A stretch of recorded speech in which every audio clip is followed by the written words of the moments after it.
H. Thank you, Heidi. Whew. All right. You guys can hear me okay? All right. Hi, everybody. My name is Ali. I'm a grateful alcoholic. Heidi told me not to comment on the lights, but these lights are really bright. Anyone have any sunglasses in there you can lend me? Oh, my goodness. All right. I always want... I got to put something on the table. I usually do because my head will play with it. I'm really nervous. I used to get nervous like months before, but now just like the day of, a few hours before. What happens to me, I don't know why, but I start to dry heave in the washroom. And during the Zoom era, I've been doing this at home, right? So my wife got a wind of this, and what she does, she's been, like a cat, like tries to cough up fur balls. So she's been finding memes on the internet, on YouTube. And as I'm dry heaving in the bathroom before a talk on Zoom, usually she sends it to me. And she calls Darius, like, Darius, come here. Daddy's doing the cat. Look at him. Look at him. So I'm nervous. But somehow, you know how they say you're sick as your secrets? Ain't that beautiful somehow that when I put it on the table, shine the light on, it loses its power a little bit, you know? All right, so yeah, here we go. So got that out of the way. Okay. Yeah. Time. I was separated from alcohol on January the 4th of 2012. I've been in the middle of the circle and triangle since then. I've been living a beautiful life, a juicy life, a life filled with a deep sense of meaning and purpose as a result of this step, as a result of sponsorship. Because both having one and being one, right? Because... man, my life can no longer be about me and my happiness, what I think I want. I'm dead in the water like that. Alcoholism is way too powerful. It will destroy everything in my life and has done that sober. Because I've been given a gift in sobriety. This is a gift in sobriety. Another spiritual teacher talks about, he says, sobriety is God's gift to me, and what I do with it is my gift to God. So this program has to be about, I've recovered, not cured, but recovered. I've recovered and been given the power to help others. That's what gives my life meaning and purpose, sponsorship. You know? I want to thank the committee, Roman, John, and all the beautiful shadow warriors in the background with the quiet, humble service throughout the year. Because you guys allow us to come here and not only participate in the spirit of the fellowship, but you guys because of what you do, you have allowed us to come here and celebrate the fellowship of the Spirit. The fellowship of the Spirit of a loving power of goodness that I have tapped into. That has literally revolutionized my way of being and living and thinking. You know, I am sober today because of a loving God. I want to thank the long-timers, the old-timers, people like my sponsor and Eric and Dad and many, many more. Because I wasn't one of those souls that got it right away. I was in and out for 7 years, 6 years, 6.5 years in this program, dying. And it was the beautiful long-timers practicing principles in their affairs, practicing their 12th step at its purest form that kept me coming back. You know? So I want to thank you from the bottom of my heart. I want to tell you guys that I'm not here to teach anybody anything. I always have to share that. I'm not here to teach anybody anything. I'm not here to tell anybody what to do. What I'm here to do to the best of my ability is share my experience. In fact, what I believe makes us most useful to each other is when we disrobe and allow each other to see the cracks in the armor and wound and the gash in the psyche and emotions, because that's what God shines through. I landed here broken in every way you could imagine. Suicidal, couldn't put 2 days together, sober at the end. I could not with all my might, no matter how much I tried, I couldn't put 2 days together sober at the end. Man, it was painful. Unlovable, unloved. Unemployable, unemployed. Lonely, depressed. You know? As a result of a loving power of goodness, I was brought to you guys. Like, I could tell you the series of events that happened for my introduction to AA, but none of that makes sense. The only thing that really makes sense to me today, when I look back with clear spiritual eyes, is that what seemed at first like a flimsy reed turned out to be a loving and powerful hand of this loving God. And just brought me to the sacred rooms of Alcoholics Anonymous. And I got to meet some beautiful awakened people. The long timer, the old timer. See, step 12 says, having had a spiritual awakening as a result of these steps, we tried. I don't have to do it perfectly. I don't have to have 1,000 sponsees. I have to try to pass this message on to other alcoholics and practice principles in my affairs. But we're talking about sponsorship today, right? But I have to talk about this. See, I'll never forget the long-timers practicing principles in their affairs, practicing their 12th step. See, your 12th step met my first step. I believe in this beautiful journey of life, this roller coaster of life, its fast turns and ups and downs, right? It's really exciting, man, but I got to have my seatbelt on, or else I'm going to fall off. And this seatbelt is made of all the steps, and the buckles of it are your 12th step and my first step. That's what keeps you in there. Or my 12th step and your first step. That's what keeps me in the program. Right? I'll never forget, minus 35 degrees. One time in downtown Toronto, my introduction to you guys, I'll never forget Roman. He had a light coat on outside, and I had it I was bundled up, and for 20 minutes, he was rubbing his hands and talking to me as the power of Alcoholics Anonymous. I'll never forget that, man. Passing this message on, right? I'll never forget Donald, God bless his soul. When I had spent all my rent money one time, I went to a meeting in the meeting book downtown Toronto, and I wanted to kill myself again. That's how I always did, right? Try to kill myself. And I was sharing that. It must have been a closed meeting. I was sharing that and crying. I'll never forget Donald and Scott, God bless both their souls. They put their hands around me, and they knew at that time, and in that discussion of the first step is not going to do much for me. They took me grocery shopping. That's walking these steps. That's practicing the 12 step, you know. You guys became attractive to me. For 7 years, in and out, in and out, in and out, in and out. Trying everything in this program except the steps, as they were outlined in the big book. Going to 100 meetings in 100 days and setting up coffee pots and fellowship, AA, volleyball, before and after. Right? Anyway, the steps. That used to be a source of shame for me, but not anymore. Because, everyone has a different path. See, I needed that. I needed those 7 years. I need to knock on every single door to prove to you that I'm not an alcoholic and have it shut in my face. I need to be broken, humble, beaten, teachable, open, blank slate. So you can draw on me. I came back and then I heard what the old-timers said. You've been saying that the whole time, haven't you? But I heard you. That Ali, you have always believed in God, except your God's name was alcohol. A power greater than you that has you dictated the course of your life. What we are going to do, only if you want it though, we're going to put your hand in the hand of another God, another power. And this power is not going to make you do incomprehensible, demoralizing things. And because I was beaten, I was like, all right, sign me up. Sign me up.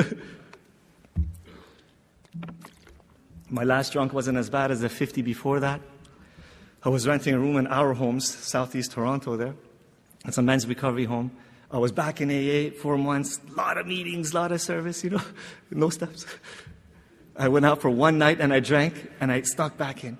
I passed out and I came to an incredible amount of pain. I remember my joints were throbbing, my skin was hurting, my mind was racing, and the 4 horsemen came for a visit. They used to always come for a visit. And their hooves sounded really loud. And what they said, what they used to always tell me, is that you're a loser. Why don't you kill yourself? You're always going to be like this. You're a piece of... Why don't you take a drink? A drink would fix that. Something happened to me that was one of the most profound spiritual experiences I've had to date, and I've had many. I've been blessed. So I'm sure you guys can talk to me about your spiritual experiences as well. Right? But the reason I say this is very profound is because after this experience, I was still in a lot of pain. I had a spiritual experience in its purest form, I think. A shift in outlook in life. Why don't you kill yourself? Why don't you take a drink? My knees got bent. My mouth opened up and a prayer came out of me. God, whoever you are, whatever you are, can you just please help me not be like this anymore? Because I'm tired of me.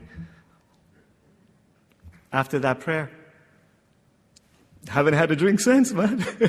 The drink went away and the suicide thoughts went away, you know? How dark it is before the dawn.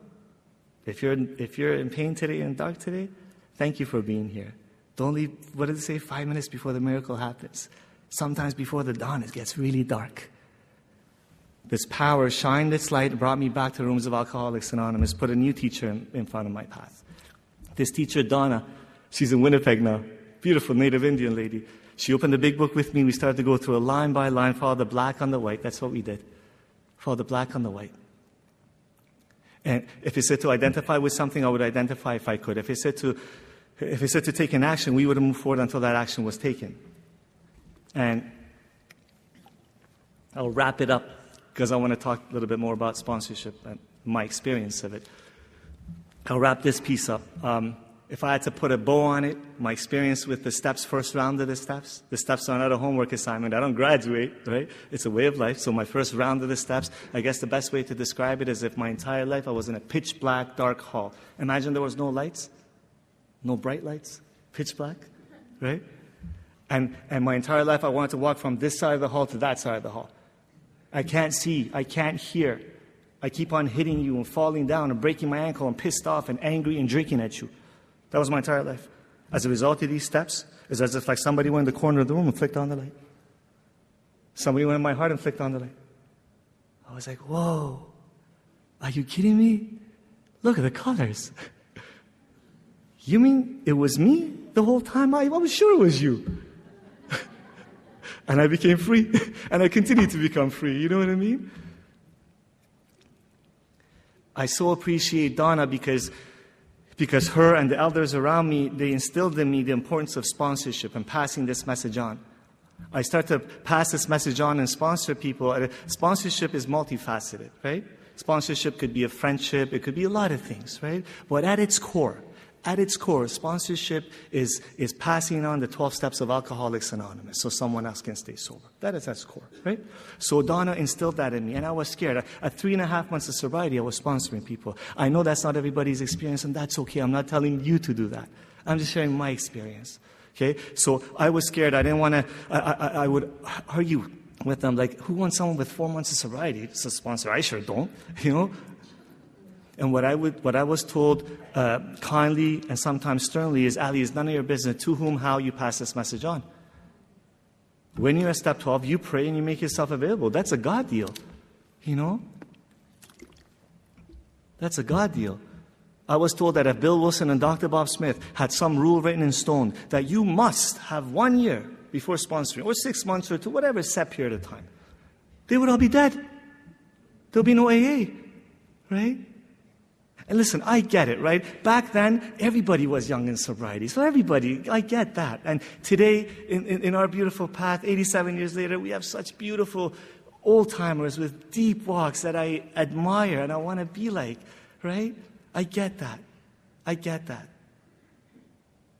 But I had to sponsor people in order to stay sober. Nothing, or attempt to sponsor. Nothing ensures immunity from alcohol like intensive work with another alcoholic. So I would pray. And God, some childlike prayer, if you see fit, would you please put a sponsor in my path because I don't want to drink and die anymore. I like this life a little bit better.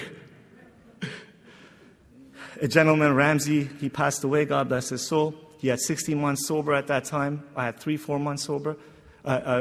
He knew me in and out of the program for 7 years. He knew me, right? He just saw the transformation in me, I guess, right? What I would share, the walk, and what he pulled me aside one day. He said, Ali, can you please help me with these steps through the big book? I've dibble-dabbled in the steps. I stayed sober, but I've never been through the big book and the steps, right? And I was scared, and I said, Ramsey, I only have 3-4 months of sobriety. He said, I don't care. I'm asking you to help me. I said, okay. So I go to his condo. I was take the subway to his condo 3 days a week. I remember at that time I wasn't working, right? newly sober. And I would be so afraid in the elevator and just shaking and nervous, like, what do I have to offer? And then I would remember. And then I would remember that I have tapped into a power. I'm not going to be doing anything. I have to just have the willingness and the labor, right? So I would open up the big book and we would go through it like it was taken with me. And then when I saw this man's eyes light up through the steps, I was sold, man. I was like, holy moly, this thing really works. It blew me away. Now, Ramsey, I lost touch with him. It was a few years back. He passed away from this disease. But what I want to share is this, actually. Is a few years, when he was in and out after a few years he went out, he was in and out. And I remember I tried to help him one time, and we had a chat, and I thanked him so much for, my first experience as passing this message on with him, his sponsor. And what he said to me is, Ali, obviously, gratitude for the experience he had, but what he said to me that stood out is, I knew that's the only way you're going to stay sober. Did you hear that? I thought I was helping him. Alcoholics Anonymous, walking shoulder to shoulder. Nobody's better than anyone else. We never know what God's using us, how God's using us, what the assignment is. A few months later, God had me put on a meeting. The Spirit had me put on a meeting in a men's shelter. It was Jarvis and Queen, I forget the name of the shelter. This time visiting one, not staying in one. That was a bonus. So I would open the big book and read 3 pages from the big book, and then these men would share from the pain and chaos in their lives, obviously, right? And then I would share the fact that, man, I've been sober for 3, 4, 5 months, whatever it was. I don't want to kill myself. I'm happy most of the time. I would go saying the same thing over and over every week. I guess these men start to trust me. Maybe they start to trust not only the truth of it, but the tangibility of 4 months rather than 20 years. I don't know. So they would pull me aside after the meeting and say, Ali, can you just please help us do whatever it is that you did with these steps? Can you help us stay sober? I said, sure, I'll take you to the big book. That's what I would. I don't know if any of those men are sober today. I have no idea if any of those gifts from God are sober today. But you know who's sober? You're looking at him. Try to pass this message on to other alcoholics. See, this program, this language of love, didn't start because Bill Wilson was forcing people to stay sober. He tried that for the first 6 months of his recovery. He stayed sober, but the language of love didn't start, and I'm pretty sure if the AA didn't start, he would have drank again. It wasn't until he was in the Mayflower Hotel lobby, pacing back and forth,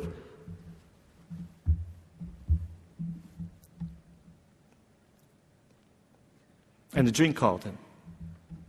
And the drink called him, And the Spirit turned his gaze to the phone book. And he met Dr. Bob, and what was supposed to be a 5-minute conversation, 15-minute conversation, turned out to be hours, as if like God grabbed 2 of his broken souls like pebbles, dropped them in the pond of life, and then ripple effect started. And we're all of us here riding the waves of the language of love 87 plus years later, from one alcoholic's desire to stay sober himself. I stayed sober. I stayed sober, And, man, I thought I had more time than that. 5 minutes, all right. All right. I just want to touch quickly on a couple of sponsors that I have. Donna and I still love that lady. We just grew apart spiritually, and I prayed, God, will you please send a teacher in my path I want to get to know you more. And Peter M. from Florida came in my life. Not enough time to tell you the story how that happened. It's like God never denies me of a desire to get to know Him. He always puts teachers and messages in my path that spoon feed me. And what Peter did for the 2 years that we were together, what he did was he showed me, I got so inspired by his relationship with God, and he showed me what discipline looked like. Spiritual life of discipline. Spiritual life of action. At 20-something years, he's 30-something years now. At 20-something years, he was still writing inventories and often, and once a week call with his sponsor in the spiritual life of discipline. And this disease sort of lulled me into a sleep a little bit around that time. And I stopped sharing myself honestly with you guys. I thought there was an image to uphold in Alcoholics Anonymous, the number of sponsees and what you sound like, what you look like. And I stopped sharing myself honestly with you guys when I'm broken, when I'm fearful, when I'm depressed. And the disease of alcoholism waits patiently. It doesn't come at me as a drink anymore. It comes from the back door. My wife had surgery, minor surgery. The doctor gave her some Percocets, painkillers, and it spoke to me that Tuesday night, hey, you're an alcoholic in Alcoholics Anonymous. You never had a problem with pills. Take a couple. So I took a couple. But for the grace of a loving God, an ounce of humility and good sponsorship, I renewed my dry date. So my sobriety is actually September the 8th of 2016 because of those pills. I haven't left you guys, but that's my sobriety. The reason I wanted to share that is because at that time, I was scared, and Peter said, Ali, you need someone knee to knee. You need someone there. And I prayed, and Butch's name came on my heart. Butch's been sponsoring me for 7 years now. See, every teacher that came on my path has spoon-fed me. And I got to tell you, man, I haven't met another member of Alcoholics Anonymous that walks this walk, practice principles to the depth that he does, with love and kindness. Man, God put the right key in the lock of my heart with Butch. I love my sponsor. You know? What Butch introduced me is that Butch brought me all the way in, and he introduced me to a love story of Alcoholics Anonymous. I didn't get that until I met him and I watched him. I realized that these steps are a manual to participate in a love story. I get to be in love with my wife and my son, and be in love with you guys, and kindness and love. That's where it's at. If it ain't kind, it ain't AA. I don't think so. I don't think so, you know. Afsi and I, man, I'll touch on this and I'll wrap it up. This, life's been beautiful the last few years, but it's also throwing curveballs. It's also throwing curveballs. Like things that you don't see coming. Sponsoring people in this work to the best of my ability. Where did that depression come? I didn't see that coming. What, still here? Still following me? I can't find a job to help support a family. I didn't see that one coming. Feeling like a loser. Feeling like I'm not good enough. Afsi and I got separated for a while. We almost got divorced.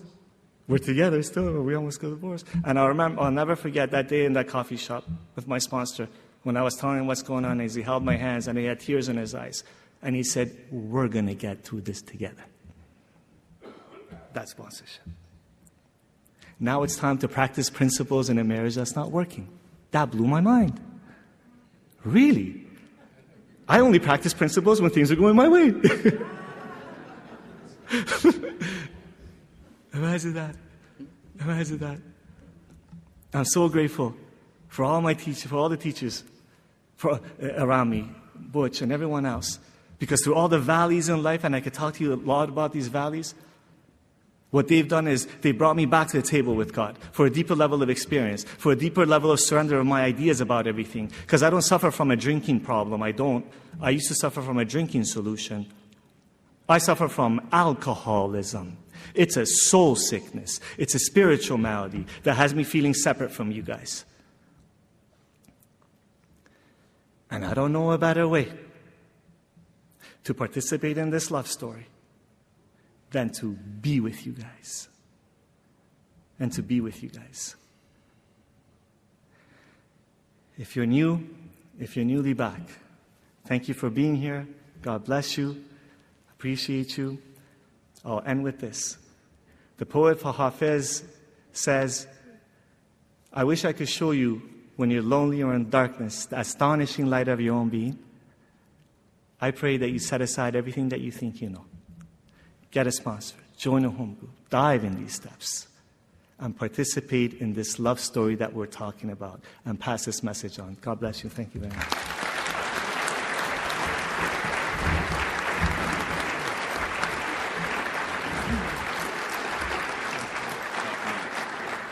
Thank you. Thank you, Ali. And now to our second panelist from the Three Legacy Group in Barrie. It's Eric, and I have to say, Eric, I know him for many years, and he got me involved in service, and I'm still here, and he's still here, and that is very nice to see always. Eric, please help me welcome.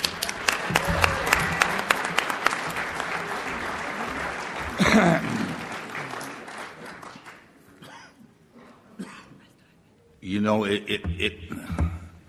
what's brought, and I'm just going to say this because what brought me back this weekend, how good it is to be back here with everybody again is incredible.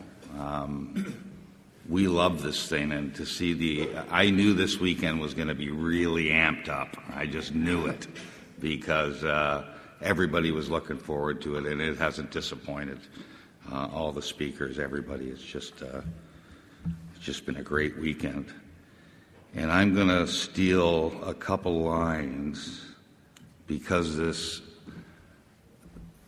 panel is on sponsorship from Butch's sponsor, Bobby Dobson. And in 2006, it was the theme of our conference. And Bobby always used to say that Alcoholics Anonymous is people, program, and prayer. And that's what AA is. And he always used to say, too, he says, when he gets up to a podium, and you heard Jay talk about it last night, when he gets up to a podium, you do three things. You try your best, and I can't remember exactly, but you try your best, and you practice the presence of God. And that's what this gentleman just did here. You can tell the practice of the presence of God right here and right now.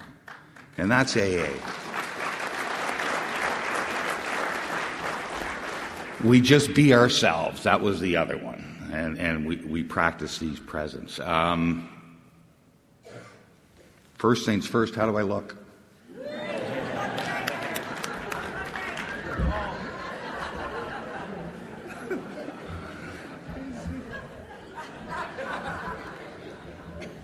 I'm an alcoholic. My name is Eric.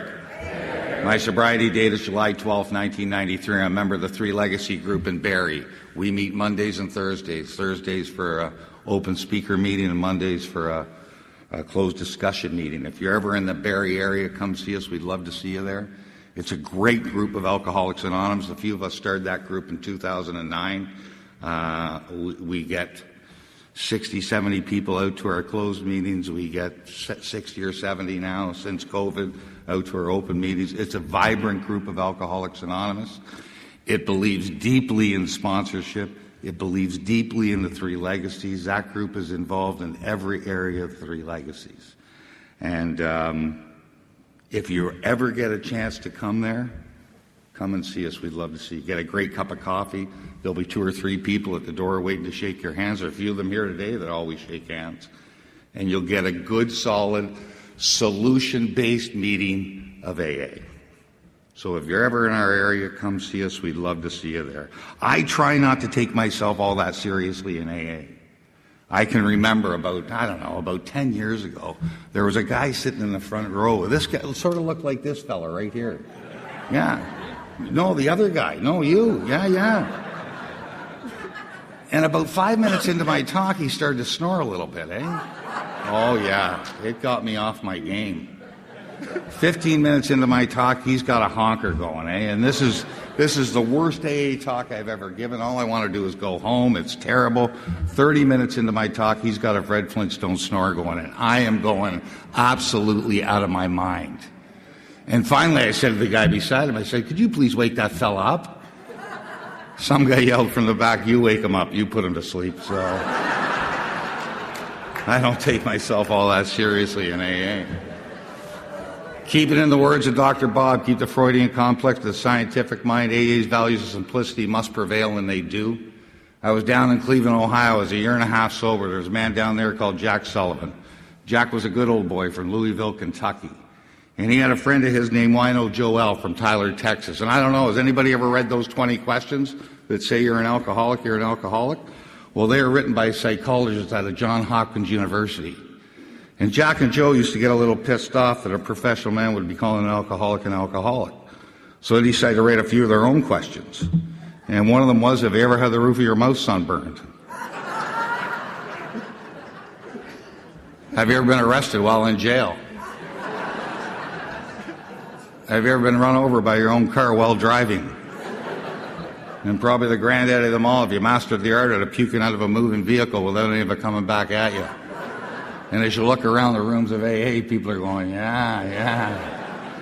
You know, Jack Sullivan also used to say, I see people do these sponsorship things and all that kind of stuff. They'll be up there doing like 2-day seminars on sponsorship. And he'd say, I don't know about those guys, but I don't know. My sponsor, it was simple. I talk, you listen. I'm gonna definitely get into that sponsorship end of it, but what I'm gonna focus on today too is what happened. I don't have a lot of time to go into. I don't talk a lot about my drinking anyways, because most of the stuff I remember never happened. But I'm gonna talk about what happened, and I'm gonna tie in sponsorship with it. Okay. I came to my first meeting on July 11th, 1993, and I didn't come here to get sober. And why I mention that is because the power in the rooms of Alcoholics Anonymous. God speaks through people in here. And I believe that God got me sober that night in Alcoholics Anonymous on July 11th, 1993. But I believe that having sponsorship, strong sponsorship, has also what it's done, because that gift from that night in 1993, you need more than that. And what I mean by that is when I came in here, I had a complete feeling of uselessness.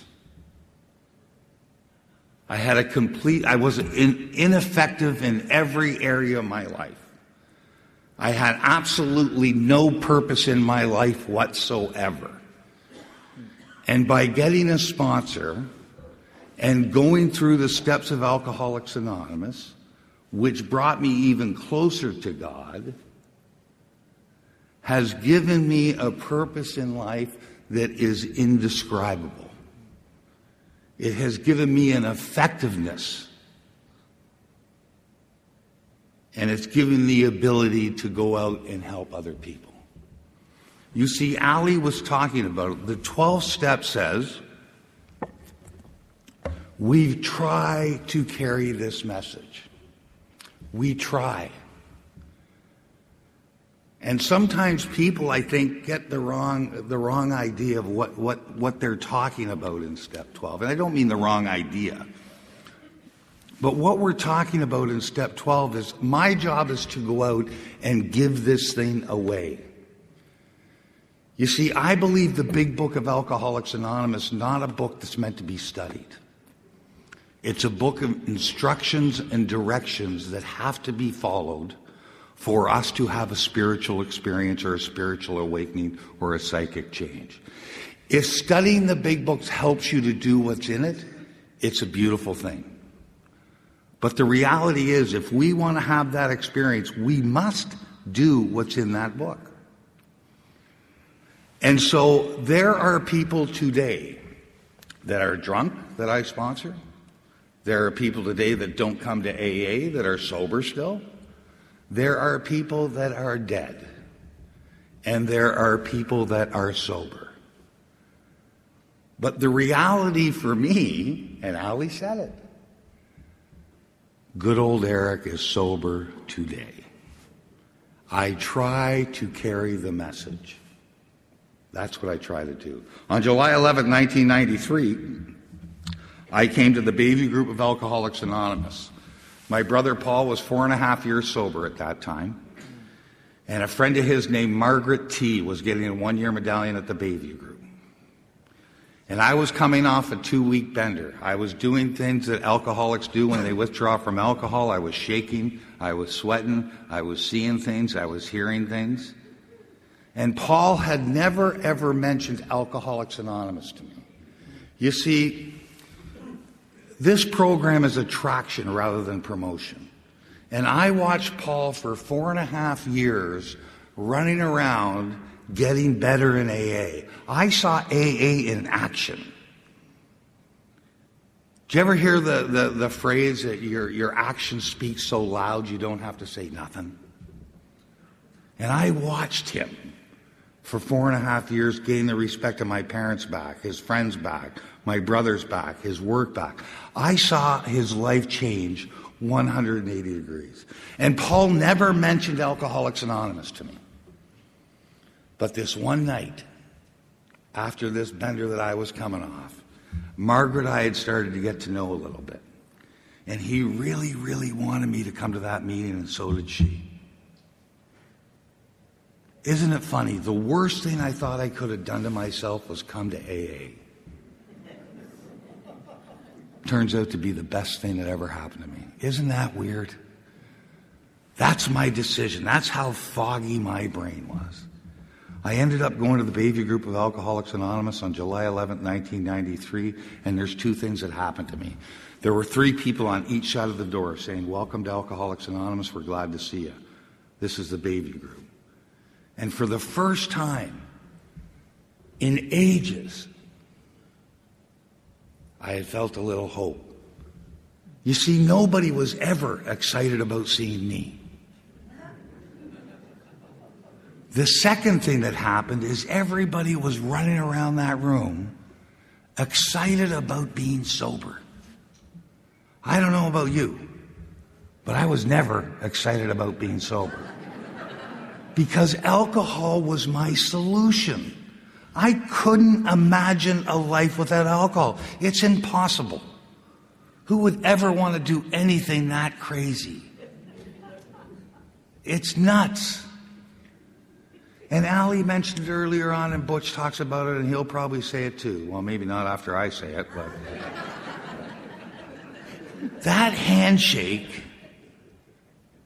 saying, "Welcome to the Bayview group," is huge. The most important job in a home group of Alcoholics Anonymous.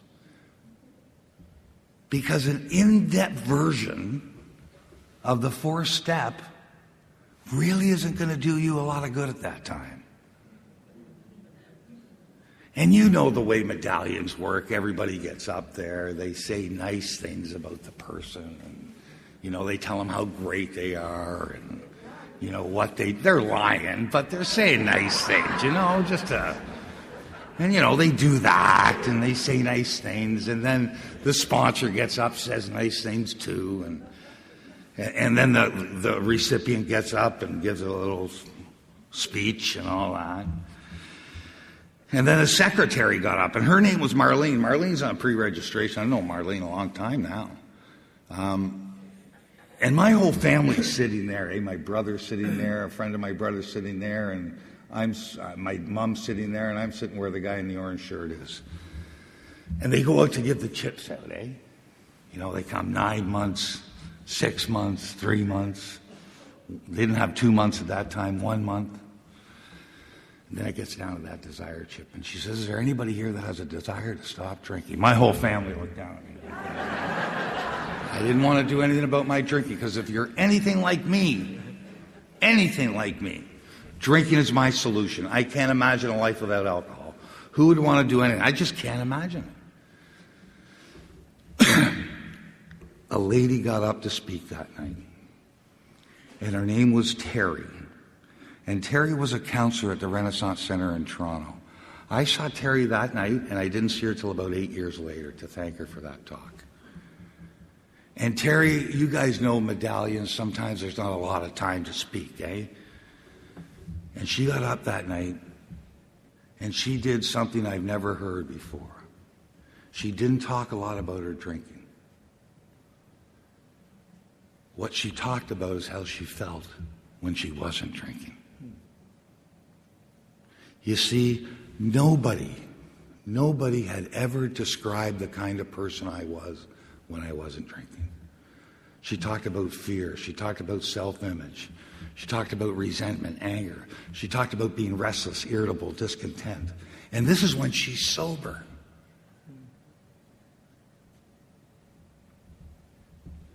And then she says, when I take a couple drinks, I get relief. And I start to feel, and that stuff just sort of subsides. My only problem is I'm alcoholic. And once I start drinking, I can't stop. And as she's going through all these things, I'm saying, that's me. That's me. That's exactly the way I feel all the time when I'm sober.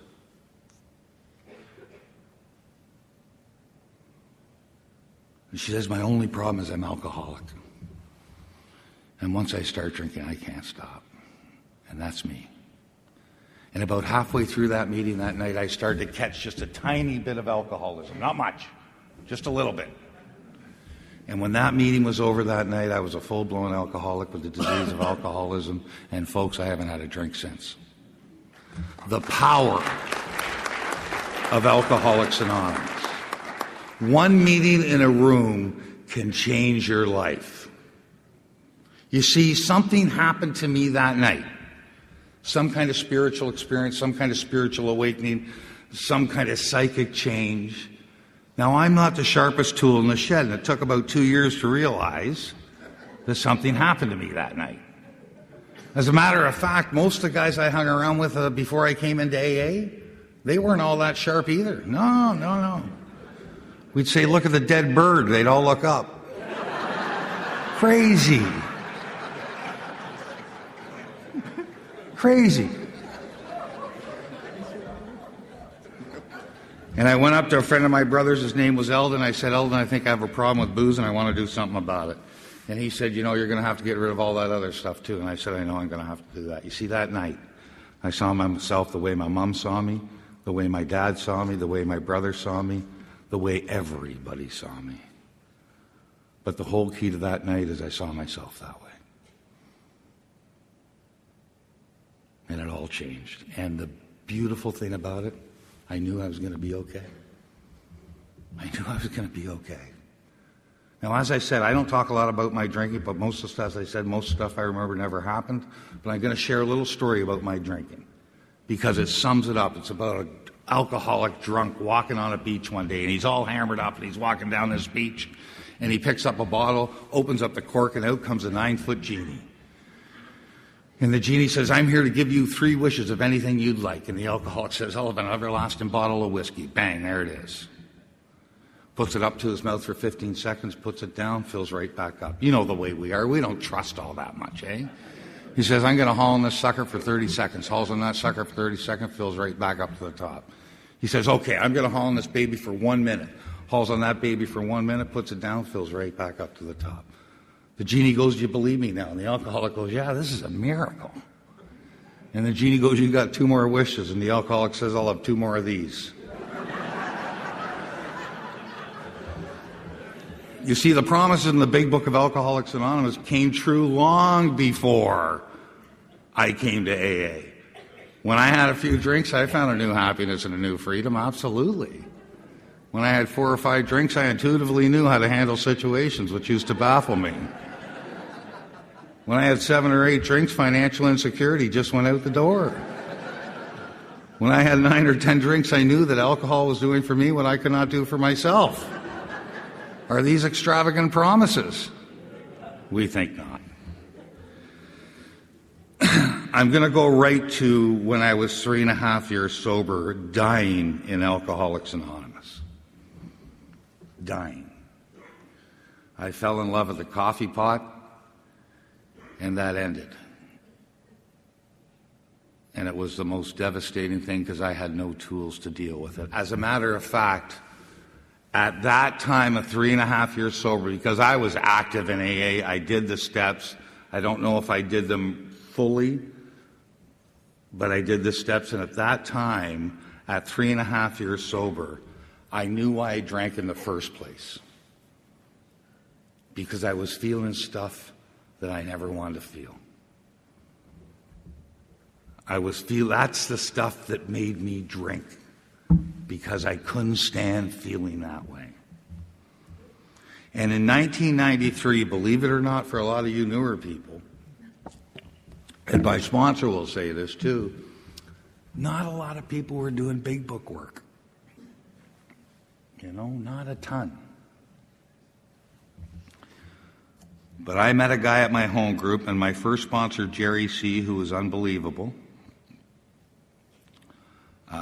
was going through some personal problems, and we decided that I should get another sponsor. And I picked a guy named Bill Clearwater. And Bill Clearwater was a guy that was completely different to me. He wore a bandana around his head. He was a biker. He had a buck knife, and just completely different than I am. But Billy was a big book guy. And I asked Bill to be my sponsor. And for 8 months to a year, I would go to his house once a week, and we'd go through the big book of Alcoholics Anonymous line by line. And when that was done, to this day, my life completely changed, because I got to see the program of Alcoholics Anonymous that I didn't have. I got to see what this program was really, really asking from me. This book, what it is asking from us is not easy. Thank God at step 12, what it says, what an order. I can't go through with this. None of us has been able to maintain anything like perfect adherence to this program. No me, no Dr. Bob, no Bill, nobody. What we strive for here is spiritual progress rather than spiritual perfection. And Bill really emphasized a couple things. We went through the first 9 steps, and I started to feel really good. And then he says, what we're going to do now, Eric, is we are going to learn, we are going continuously to live this program in step 10, 11, and 12. Another thing that he was incredibly,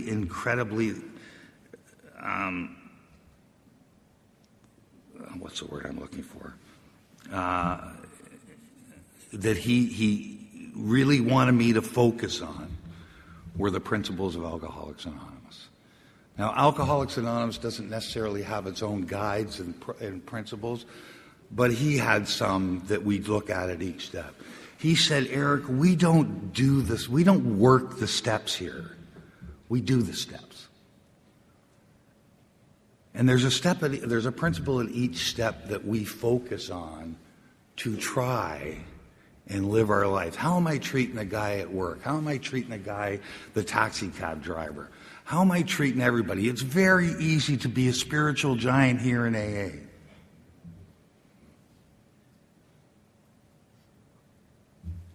But he would always say, you got to practice these principles in all your affairs. And he gave me the list, and he wanted me to read that list. He also said that you're going to read page 83 to 88 every day. Because that's a direct result of what you should do in a 24-hour period. It gives us a design for living every 24 hours in that little reading.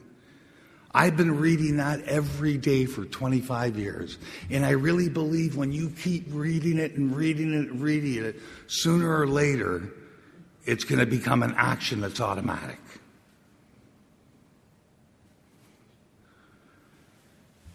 He says we must carry the vision of God's will into all of our daily activities. And that is heavy stuff. But we do the best we can. We're not perfect. And as Ali said, and Butch will say too, is that, you know what? We learn mostly not from all the great things that we do. We learn from our mistakes. As long as we're not continuously repeating the same mistake over and over again. That's what we learn. I can remember my first year in Alcoholics Anonymous. And this is a little bit of the service part of sponsorship because I think it's important. I talked a little about the recovery of sponsorship, but the service, I can remember I was like 10 days sober sitting in the Bayview group of Alcoholics Anonymous, and we had one of those business meetings, you know what I mean? I have no idea what's going on or anything like that. And, you know, they put in positions and all that. And I've got this Jerry C. that's my new sponsor, and I think he's an Italian gangster. He turns out just to be Italian, you know. It's just, it's unreal, eh? And, you know, my brother Paul said, Eric, we're going to take you to 30 meetings in 30 days. I don't want you to pick a sponsor. I don't want you to pick a home group. I ended up picking Jerry C. We're at our first business meeting, and the lady chairing the meeting says, we need people to set up the Bayview group Sundays and Thursday night. Jerry put up his hand. I'm thinking, this guy's unbelievable. He's all over the place. He's on fire. He said, Eric will take care of Sundays and Thursdays. That was great. And he was one of those guys that said, we're not going to wait 2 years till you feel better to do the steps. You know? He said, yeah, you'll feel better. You'll feel resentment. You'll feel anger. You'll feel all that stuff a whole lot better unless you do these things. And that's what we did. We did it to the best of our ability at that time. And it was good enough. But after that, it was, I went to Billy. And, you know, I believe the big book of Alcoholics Anonymous, and I'm going to end with this, is simply geared towards 3 simple things. That's what I think. And this is my opinion. You know, I have my opinions like anybody else. One thing I've come to understand is alcoholics don't have opinions. They just draw strong conclusions. You know? And I'm no different. I believe the big book of Alcoholics Anonymous is geared towards 3 simple things. The number one thing I think the book is geared towards is to find a power greater than yourself. As a matter of fact, it says in the book, the main object of this power, the main object of this book is to find a power greater than yourself. And the beautiful thing about AA, we're not even telling you what to believe in. We want you to come to the conclusion of what you believe in. Anybody ever read Bill's story? Well, yeah, you've all read Bill's story. You're in AA. You know that little part where Ebby Thatcher gives Bill Wilson a call? And he says, Bill, I got to come see you. Something's happened. And Bill thinks, come on over, Ebby. We'll drink. We'll have a great time. It'll be just like old days. Ebby Thatcher shows up the door, knocks on the door. Bill opens up the door. There's Ebby Thatcher looking like $1 million. The eyes are glaring. And they go sit down at the table. Bill pours a little gin, throws it down to him. Ebby goes, no thanks. Bill goes, what do you mean no thanks? I'll be 1 sec, Heidi. What do you mean no thanks? He says, I found religion. Bill thinks to himself right away, you know, last year alcoholic crackpot, this year religious crackpot. He says, my gin will last a lot longer than his ranting anyways, no big deal. But he said he didn't rant in any way whatsoever. And probably, I think this is the miracle of AA even before AA. And what Ebby Thatcher said to Bill Wilson that night, I believe, is the miracle. He said, Bill, why don't you find a God of your own understanding? And I really believe that's where it changed from a religious message to a spiritual message. We're not telling you what to believe in here. We just want you to come to believe in something that might be a little bigger than you. As a matter of fact, when I came into AA, it was AA that was my higher power. And then it was my sponsor for a little while. If you were to ask me what is Alcoholics Anonymous all about for me today, it's simply trying to improve and develop my relationship with God. And how do I do that? I put God first, I put other people second, and I put myself third, and I'm not constantly trying to run around and satisfy my own instant desires. And when I live that way, I'm not perfect at it. My life seems to be smooth sailing. The other thing I think the book is geared towards is to love yourself again. I've never met an alcoholic walk through the doors of Alcoholics Anonymous that has a good self-image of who they are. I've never met anybody walk through AA that loves who they are. I've met hundreds of people walk through AA that are in love with themselves, but I've never met anybody who actually loves who they are. And I think the second thing the big book is geared towards is to love yourself, to like yourself, become a good member of Alcoholics Anonymous, and take that out and become a good member of society. The third thing is Dr. Silkworth says in the big book of Alcoholics Anonymous, he says that we are people that are full flight from reality. Folks, he just doesn't say we're a little out of touch. He says we're way out there. And I think the third thing the big book is geared towards through the power of God is to get us back in touch with the reality.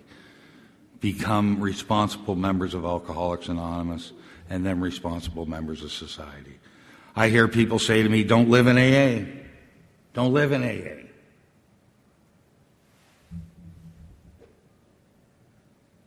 I don't get that. You see, I think people mean, and I have no problem, whatever you want to do. If you want to go to 17 meetings a week, you go to 17 meetings a week. If I'm not living in AA, I have a real hard time living in the outside world. You know what I mean? I have a hard time living in that world outside. When I'm living in AA and practicing the principles and doing the stuff I need to do in AA, for some reason my life just seems to go smoothly.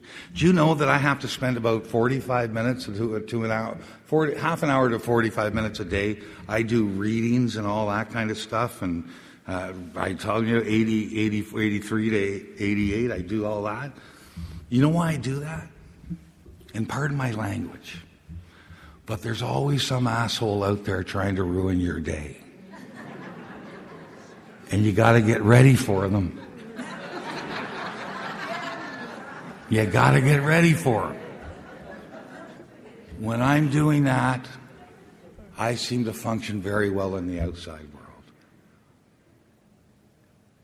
I always end my talks with a story. It's about an old man walking down a cold and dark road. In the middle of the road, he sees a snake. And the snake says to the old man, please, sir, pick me up and nurse me back to health. I'm dying. He says, I can't do that. He says, you're a poisonous reptile. And surely if I was to pick you up and nurse you back to health, you'd bite me. And the snake said, not if you saved my life. So the old man picked up the snake, put him on the inside of his jacket. When the snake got to feeling a little bit better, he bit the old man. The old man threw him back down to the ground. He said, I thought you said you wouldn't bite me if I saved your life. And the snake said with a snickering grin, he said, you know what I was when you picked me up. My friends, if you're in the confines of a bar room, cocktail lounge, or even your own living room, and you decide to take the plug out of the jug or the cork out of the bottle, rationalize it to those that will listen. Justify it to yourself. If you know me, and if you met us, you knew what it was when you picked it up. May the God of your understanding be with you all, and thank you for my sobriety.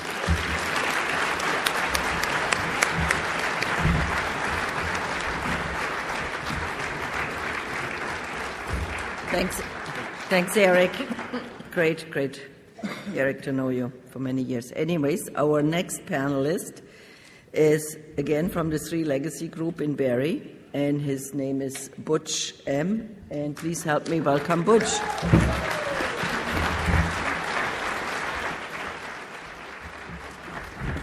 Thank you, Heidi. My name's Butch Mass. I'm alcoholic. Hi, everybody. I'm real happy to be here at the conference. This is 3 years that we haven't been to be here, and now we get to be here this weekend. And it's a beautiful, beautiful thing, isn't it, to be back here together? And I'm happy to be here.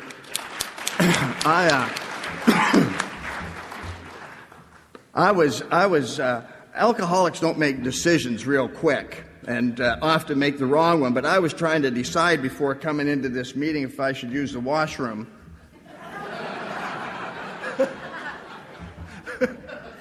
And I think I made the wrong decision.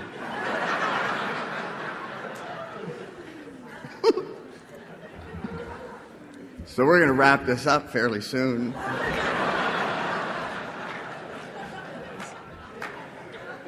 I know that we got a time restraint because there's other meetings and that coming in here, and my dear friend Eric here took some of my time, so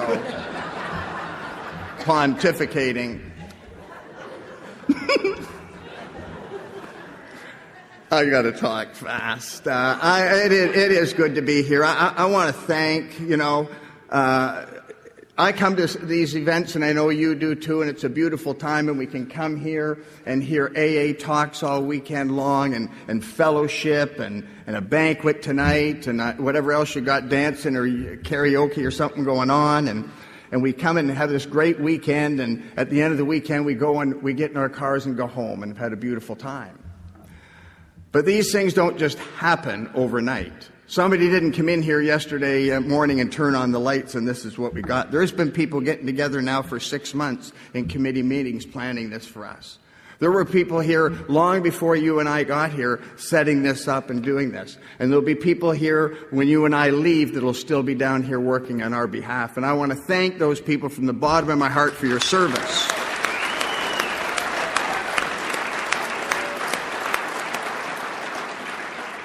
I am much more impressed by what I see you do rather than what I hear you say.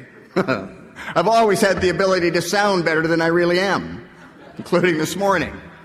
So I want to thank you for that. I want to welcome our friends from the United States of America to come here and spend this weekend, and from Scotland, and thank you for your service and all that you've done so to make this a great weekend for us. I got to talk fast here. My home group is the Three Legacies group, Alcoholics Anonymous, same group as Eric, and I'm a group guy. I believe in the home group. I believe that the home group is the heartbeat of AA. That's not podium banter. I truly believe it, the heartbeat of AA, home group. We're talking about sponsorship. I'm going to try. Often when we talk, we tell our stories and stuff, and I don't have one of those minds when I got to talk on a topic. So I know the topic's sponsorship, but it might not sound like I know what the topic is. But we're going to get there very quickly. But I believe in carrying the message, our program of recovery and all that. I believe that sponsorship starts with a home group. I believe that's the purpose of a home group. The study and teach of our 12 steps out of our basic text. That's the purpose of a group. And I believe that that's where sponsorship starts. I believe when we have a strong home group, we have strong sponsorship. And we have strong sponsorship, we have a strong group. And I think they both needed to be there. I think that we can only be as effective in carrying the message to new people if we're in an environment where recovery is happening. I believe that we can only be as effective as the group that we belong to. And that's all part of that sponsorship thing. And my home group, as we said, is the Three Legacy groups, Alcoholics Anonymous. I used to say I belong to the best group in the world. I don't say that any longer. I find it arrogant of me. But I belong to a strong group, Alcoholics Anonymous. I belong to a group where all three legacies are in place, where personal recovery is there, where we study and teach our 12 steps out of the basic text of Alcoholics Anonymous. But there's more. There's more. We operate under unity, under the umbrella of our 12 traditions, where they're not something that's stuck on the wall to be read once a week, but we study and teach them and apply them as a group, and how our group operates under the umbrella of those traditions, and how we as individual members operate under the umbrella of those traditions. I belong to a group that believes in service, where it's not one or two individuals constantly doing everything, but we work together to carry the message to the alcoholic who still suffers. We don't put on coffee and hope they come. We go get them. We go get them. We have committees that go to our detox every month. We can't right now still because of this COVID stuff and that, but we have committees go to our detox every Monday and Thursday and bring those people to our group. On Monday night, we have a closed meeting, and we have a big book and a 12 and 12 in the beginner's room. I don't know if this happens at your group or not, but I hear people in a meeting, brand new people in detox there, and the chairman says, join a group and get a sponsor. Like they somehow know what that means. So we have that beginner's room so they can find out what it does mean. What does it mean to get a sponsor? How do we get a sponsor? What does it mean to be a member of Alcoholics Anonymous? And then we can give them some basic information to get started on this path. How do I find this sponsorship and this whole process? We believe in service in that, where we carry the message and we work together as groups in that. I belong to a group, there's enthusiasm. You're going to find this hard to believe, but I'm an enthusiastic guy. I love enthusiasm. I love going to my home group. I go into my home group and there's an energy in there. You walk in, and I know you do in your home groups too. There's chatter in the room. There's a buzz in the room. There's laughter in the room. Just like being in a bar. It's beautiful. Everybody talking, nobody listening. Nobody listening. Alcoholics are the most self-centered people in the world. You ever tried to talk to somebody after the meeting? 10 people walk up and say, I don't mean to interrupt. Oh, yes, you do. Huh? But that home group, huh? That home group, so important in that sponsorship. I get the pleasure to be here in this panel with two guys I sponsor. I sponsor a lot of guys. I sponsor guys that sponsor a lot of guys. I believe that's how it works. I believe that strongly. And I believe in sponsoring. Yes, our basic thing is taking somebody through this book and through these 12 steps of recovery. That is our purpose in that here. But I believe that there's more to sponsorship than that. I'm not here to tell anybody how, I think Ali said it, of how you should sponsor, what you should do. I'm just here to quickly share with you my experience, because I think there's more to that. I think that guys that I sponsor, I want to sponsor into all three legacies. You know, our program of recovery, but our fellowship and unity and all of those things. I want to sponsor them into that. It talks in our book, I think at step 10, where by now we've recovered. Where we cease fighting anything or anyone, and that's our experience, right? It gives us all those promises, and it says that's how we are, provided we stay in fit spiritual condition. So you have a daily reprieve from alcoholism, fit spiritual condition. It's just an incredible thing. And so I strongly believe in that, and I believe in sponsorship, and I just want, in this short time today, I want to talk a little bit, just very quickly, about my experience with sponsorship, of what sponsorship has looked in my life and what it looks like today. You know, I'm so grateful to be here. I was at this conference the first time 33 years ago with my sponsor. My sponsor came to this conference every year for 46 years. And this was always a beautiful weekend for us. And when I'm here this weekend, I think of him every day. And I know a number of the people in this room knew my sponsor, the late Bobby Dobson. He was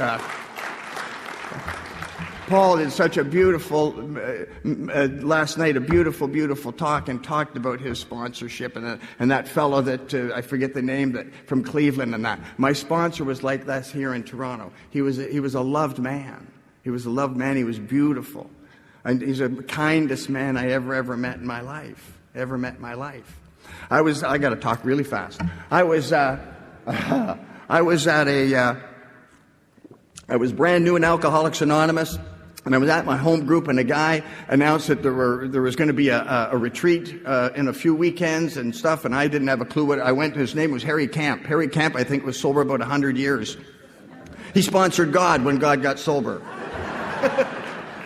And Harry announced about this retreat, and I went after Harry after. I said, hey, what's the deal in this retreat? What is this about, Harry? He said, don't you worry about it, but you just come. It's going to be all AA people there, and you're going to like it. And I got a couple of guys, and we went to this thing, and I walked in there, and there was a man sitting there. I'm new, but when I just got out of treatment, and I went to a Bradford Roundup, the very first Bradford Roundup, and they had an old-timers panel on it.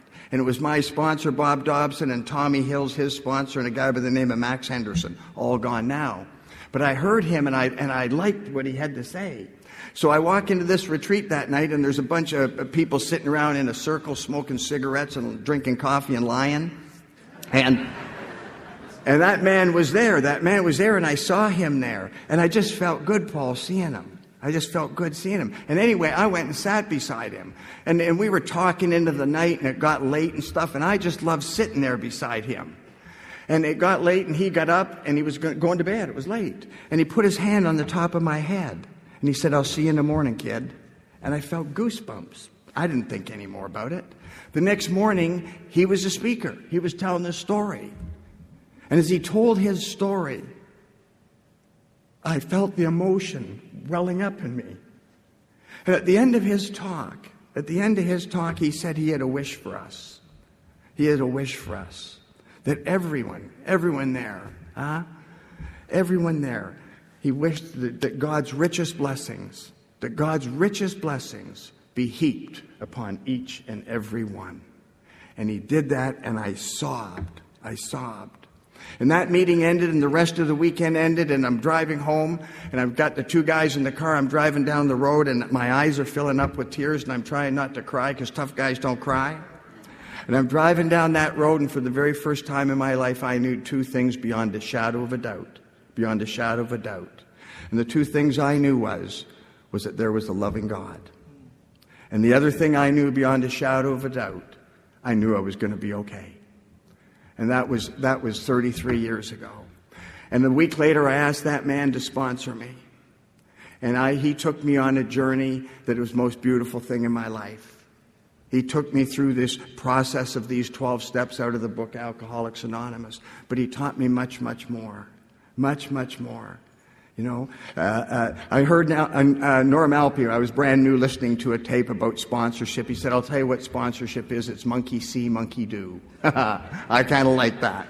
And he taught me how to live. He taught me what it was like to be a son, what it was like to be a husband, what it was like to be an employer. He taught me about life and in kindness. I know we hear lots of things. My sponsor told me to shut up, and I don't disagree with anybody, but that was not my experience.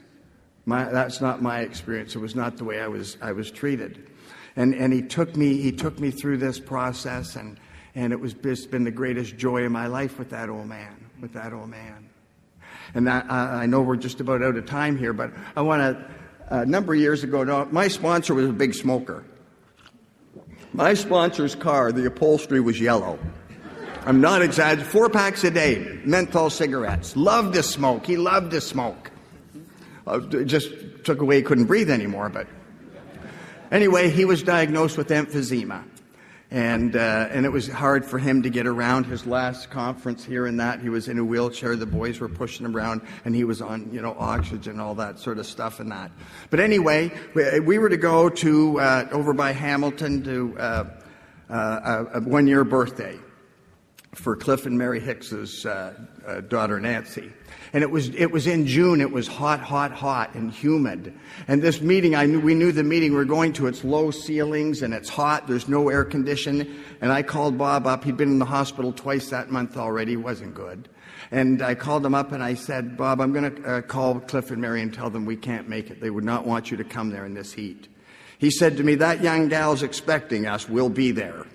I said, okay. So I pick him up, and I had my wife's SUV, and we've got his wheelchairs and oxygen tanks. I got more stuff than the paramedics got. We drive to the group and that. There was no wheelchair stuff. The boys put him right in the wheelchair and carried him down the stairs. We got him to the front of the room, got the tanks hooked up and the hoses and all that, and we plugged him into the wall. Power. And he gave a talk. He gave everything. He gave everything he had. And at the end, he was spent. And we got all the gear, and the boys got him in the truck, and we're going to head home, and we're just going to pull out of the parking lot. And he said to me, Kid, I'm awfully glad I was with you tonight. Well, you have to understand, my sponsor and I went everywhere together for 15 years. Everywhere. And I said, well, I'm real glad I was with you too, Bob. He said, no, kid. He said, I'm really glad you're with me tonight. He said, I think I just made my last talk. Now, you have to know that my sponsor talked to between 100 and 150 AA meetings a year for 45 years. And I said to him, Bob, you're just tired, but you're gonna feel better tomorrow. And I drove and I got him home and I got him up into the condo and that. And I'm going to leave. He said, kid, you got a couple of minutes? I said, yeah, got all the time in the world. He said, I want to look in my journal. And he went and got his journal, Paul, and had a look. And he came back. He said, it's okay, go home now. There's nothing in the journal. That's the first time that journal was empty in 45 years. That was June 8th. The next day on June 9th, I called him. He was feeling a little bit better. And then the next day on June the 10th, I called him at supper time and I didn't get an answer. And I waited a half an hour and I called again and didn't get an answer. And you know when you know and you don't want to know. And it took me an hour. I went driving around because I didn't want to go see what I knew I was going to see. And I picked up a guy's sponsor and I took him to the place, and the people let us in, and there was that little man kneeling beside his bed, face down, gone. And it was like somebody unzipped me and took out my heart. I felt an emptiness and a loneliness like I hadn't felt in a long, long time. And the people come and the coroner come and all that sort of stuff, and they were finished and it was late, and they said, you can go now. And I drove home out to our home on the lake, and I got there and I went and sat down by the water, and I had a long cry. Friends, that's not a sad story. That's not a sad story. I had 15 years with one of the greatest members of Alcoholics Anonymous I've ever known. But there was a part of my life that had just changed and would never be the same. It doesn't matter. It doesn't mean it wasn't my life. Was it wonderful? It was just a part of my life that wouldn't be, and I missed them. And I got up from there, and I went up and I knelt down beside my bed, and I thanked God for another day of sobriety. You see, Alcoholics Anonymous works in the good times, and Alcoholics Anonymous works in the tough times. Alcoholics Anonymous works all the time. In those darkest hours when life hits, when something's ripped out of our lives and it hurts to breathe, that's when the men and women in your home group and a sponsor and a loving God will pick you up and carry you home every single time. Every single time. Sponsorship, home group, the greatest thing in the world. Everything in my life today that is good is because of Alcoholics Anonymous. Anything that I am or ever hope to be is because of men and women like you. How do I ever pay you back for that? How do I ever pay you back? You've never asked me to. You've never asked me for a single solitary thing since the day I come to Alcoholics Anonymous. You've merely suggested to me, although at times strongly, that I try to give a little bit back of what's so freely been given to me. Take a new guy to a couple of meetings. Give him a little, maybe I give him a hug and tell him he's going to be okay. I don't know how you feel about that, but it seems like a small price for what's been given to me. Sponsorship, the great joy. The bright spot in our lives will to be with one another, to watch others get well, and them in turn help others, to have a fellowship grow up around us and have a host of friends. We think this is an experience you'll not want to miss. If you are new here at Alcoholics Anonymous, don't miss it. Don't listen to this, just don't drink and go to meetings crap. Get yourself a home group and get yourself a sponsor and get into the book and the 12 Steps to Alcoholics Anonymous. I don't know what's going to happen from here on in, and none of us know for sure, do we? Just because we get sober, become members of Alcoholics Anonymous and Al-Anon, life doesn't stop happening. People die. Relationships end, businesses fail, people get sick, life goes on.